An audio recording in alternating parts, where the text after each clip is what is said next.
සිදුහත් වූ සතානන් වහන්සේ මහා මායා දේවියගේ මව් කුසින් පහළ වීමේ ආශිර්වාද සිදුවීම දැක බලාගත හැකියි.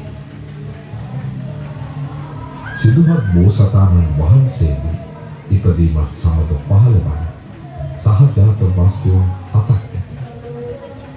ලොව අන් කිසිදු සත්වයකට මේවා හට නොගනී. එම වස්තු මෙසේ දක්වනවා. ජල ශ්‍රී මහා බෝධිය, මධ්‍ය මණ්ඩලය, යශෝධරා දේවිය, කාන්තිකාශ්‍රය,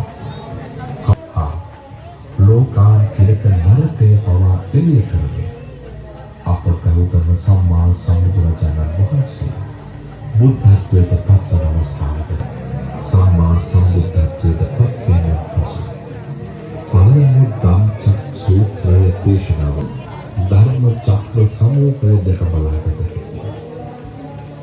පටිච්ච සමුප්පාද චක්‍රය චතුරාර්ය සත්‍ය දේශනාවක් ලෝක සත්වයාට උතුම් නිර්වාණ අවබෝධය ලබා දුන්ස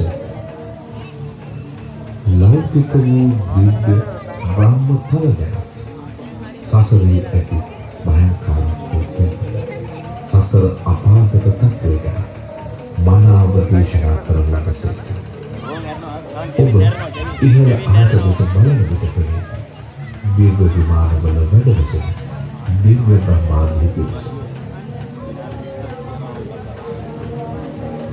අප නිර්මාණය කර ඇති පෘථිවිය දෙස බලන්න. සංසාර ගමන කෙතරම් භයානකද. නිමාවක් නොමැති දෙයක් විවර වන පෘථිවි තලයේ ඔබට පෙනෙනවා. ලෝක